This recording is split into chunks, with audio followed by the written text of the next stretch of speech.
মৃত্যুর সঙ্গে সঙ্গেই কি জন্ম নেয় আত্মা? না, নেয় না। কি হয় এই মাঝের সময়টুকুতে জানাচ্ছে আমাদের গরুর পুরাণ। হিন্দু ধর্ম পুনর্জন্মবাদে বিশ্বাসী। স্বর্ণধর্ম অনুসারে মৃত্যুতে শুধুমাত্র এই দেহই বিনষ্ট হয়, আত্মা চিরকালীন অবিনশ্বর। গীতায় এই সম্পর্কে শ্রীকৃষ্ণ বলেছেন যে আমরা যেমন এক পোশাক ছেড়ে নতুন পোশাক পরি, আত্মাও সেই রূপ এই দেহ ত্যাগ করে নতুন দেহ প্রবেশ করে।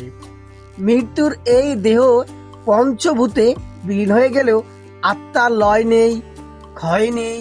কিন্তু গরুর পুরাণ অনুসারে এক দেহ ছেড়ে অন্য দেহে প্রবেশ করার এই যে প্রক্রিয়া, অর্থাৎ পুনর্জন্ম নেওয়া, তা মৃত্যুর সঙ্গে সঙ্গে ঘটে না। অর্থাৎ একবার মৃত্যু হওয়ার পরে আত্মা আবার জন্ম নিতে অনেকটা সময় নিয়ে থাকে। গরুর পুরাণে মৃত্যু, আত্মা ও পুনর্জন্মের এই রহস্য বিস্তারিতভাবে জানায়। তো চলুন আমরা ব্যাখ্যাগুলো জেনে নিই। ব্যাখ্যা করা আছে গরুর পুরাণে আলোচিত এই বিষয়টি আমাদের সকলেরই জানা উচিত। এখানে জন্ম, মৃত্যু ও পুনর্জন্ম ছাড়া স্বর্গ নরকের কথা বলা আছে। আত্মা এক দেহ ত্যাগ করার পরে কিভাবে আরেক দেহ প্রবেশ করে সেই গুরু রহস্য বর্ণিত আছে গরুর পুরাণে। মৃত্যুর সঙ্গে সঙ্গেই পুনর্জন্ম হয় না আত্মার।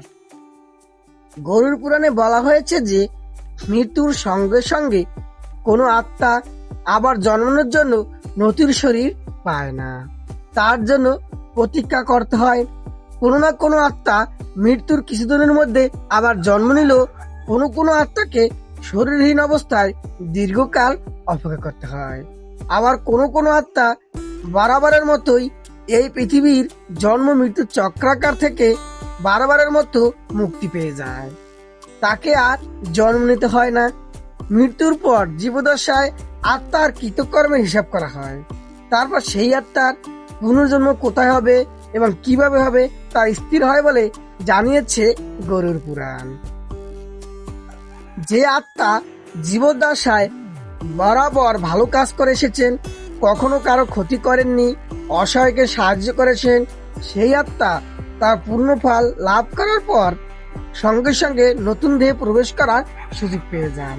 কিন্তু অনেক আত্মাই দেহহীন অবস্থায় দীর্ঘ ঘুরে বেড়াতে হয়। আত্মা কখনো কয়েক মাসের মধ্যেই পুনর্জন্ম লাভ করে, আবার কখনো কয়েক বছর লেগে যায়। এটি হয় তার পাপ পুণ্যের হিসাব অনুযায়ী। সে যদি পুণ্যকর্ম বেশি করে তাহলে সে আবার জন্মগ্রহণ করতে পারে, আবার যদি সে অত্যাধিক পুণ্যকর্ম করে তাহলে এবং মোক্ষ লাভও করতে পারে।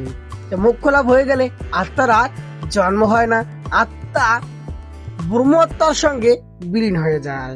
আর যারা খারাপ কাজ করেন তাদের এই জন্মচক্র বারবার ঘুরতে হয়।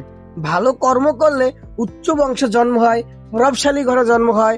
আর যদি আপনি অত্যন্ত খারাপ কাজ করেন, নিকৃষ্ট কাজ করেন, অন্যকে দুঃখ দেন, মিথ্যা কথা বলেন, তাহলে কিন্তু আপনাকে জন্ম নিতে হয় গরিব ঘরে, অথবা স্বেচ্ছাকুলে, মেচ্ছাকুলে, ক্ষত্রিয়, ব্রাহ্মণ, বড়লোক, ধনী, গরিব, এইভাবে আপনাকে জন্ম নিয়ে বারবার এই জন্ম মৃত্যুর চক্রাকারে ঘুরতে হয়, জানাচ্ছে আমাদের গরুর পুরাণ। ভিডিওটি থেকে যদি আপনার উপকার হয় তাহলে ভিডিওতে কি লাইক দিয়ে কমেন্ট সেকশনে আপনার মতামত জানান। ধন্যবাদ সকলকে। হরে কৃষ্ণ।